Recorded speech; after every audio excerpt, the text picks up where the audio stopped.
Mop Top by Don Freeman. Mop Top.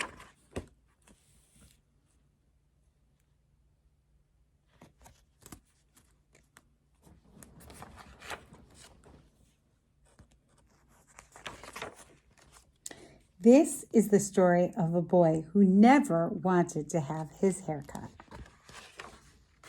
Everybody called him Moppy because on top he looked like a floppy red mop.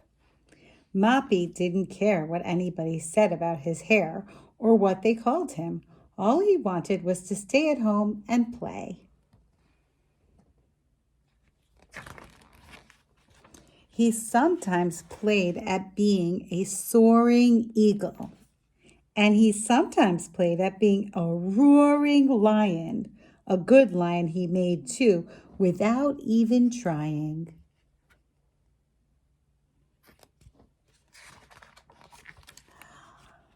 But the time came when something had to be done about Moppy's top.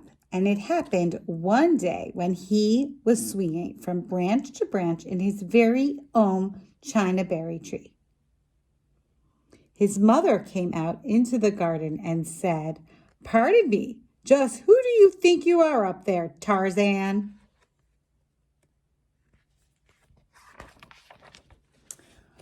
"Oh, no, Mother, I'm not Tarzan," said Moppy. "I'm a man from Mars, and I'm visiting all the stars and other planets." "Well then, Mr. Man from Mars, could you plan to make a landing on this Earth sometime today? We want you to hop to the barber shop and get that floppy mop clipped off before your birthday party tomorrow."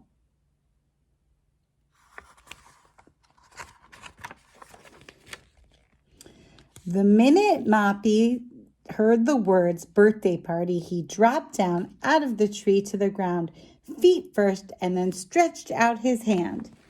"Here's some money, Sonny," his mother said.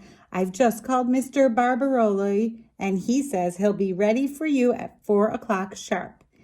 It's a little after 3:30 now, so let's see you hippity-hop to the barber shop all by yourself." Moppy put the money in his pocket, and off he zoomed across the vacant lot to the moon. But just as soon as he turned the corner, he slowed down to a trot.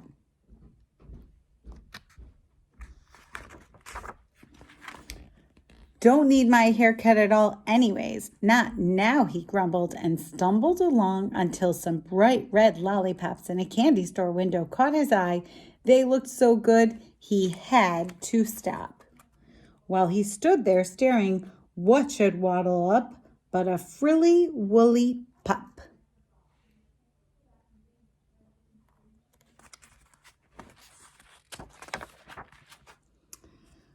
"What a silly-looking pup you are," said Moppy as he bent down and tried to find the pup's eyes. "You're the one who needs a haircut, not me." And then they both trotted away in opposite directions.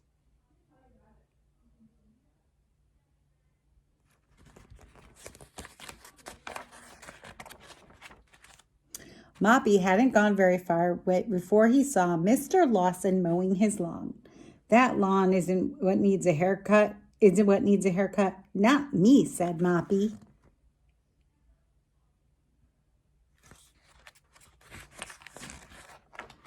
Mr. Lawson stopped to wipe his brow and said, "How about letting me use this machine on that grassy patch of yours, boy? It could do with a little mowing." Moppy thought he ought to get going, so off he hopped.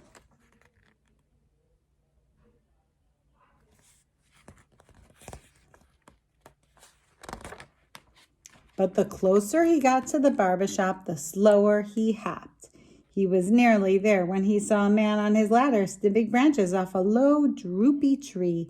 "Maybe a tree needs a clipping, but not me," said Moppy.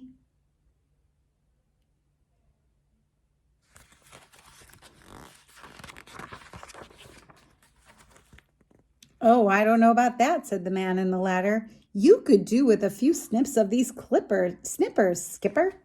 And that Moppy skipped away and came at last to the barber shop.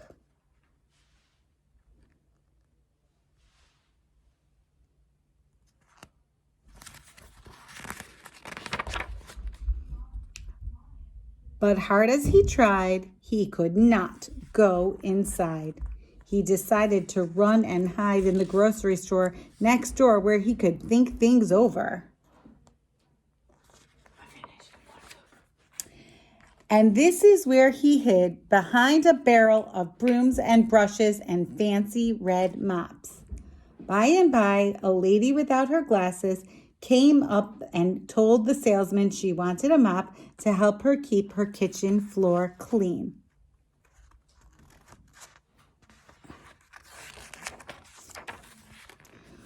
What's more, I want the strongest, fluffiest, floppiest mop you have in the store, sir, she said as she began shaking the mops one at a time. Here, this one will do very well, said the lady. I'll take it along with me right now.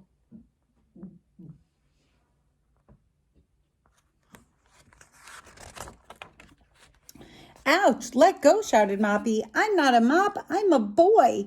The lady certainly did let go, and in a hurry, too, as Moppy scurried out the door and headed straight for Mr. Barbaroli's barbershop. I thought maybe you forgot, said roly-poly Mr. Barbaroli, but you're right on the dot. It's exactly 4. Then in one big leap, Moppy was up on the barbershop seat, ready to get his hair cut nice and neat. Please, Mr. Barbaroli, don't let me look like a mop anymore, pleaded Moppy. I don't want to clean anybody's kitchen floor. In a jiffy, Mr. Barbaroli was clipping and snipping away and combing and cropping without once stopping, as if he hadn't a minute to lose. Finally, he did stop. He held up a mirror and said, "Well, Sonny, who's that, would you say?" It's me without that floppy old mop on top. Hooray, said the boy in the chair. Then he hopped down and gave Mr. Barbaroli the money, and out the door he flew, light as a feather. All the world looked spick and span as the boy, who was once called Moppy, hopped up the street for home. Everything felt new now, even the weather. The tree was neat and tidy, the lawn was nicely mowed, and look at the pup, even he had a trim. The next day at his birthday party, there was a beautiful big cake with 6 candles lit, and on the frosting was written, "Happy Birthday to Marty."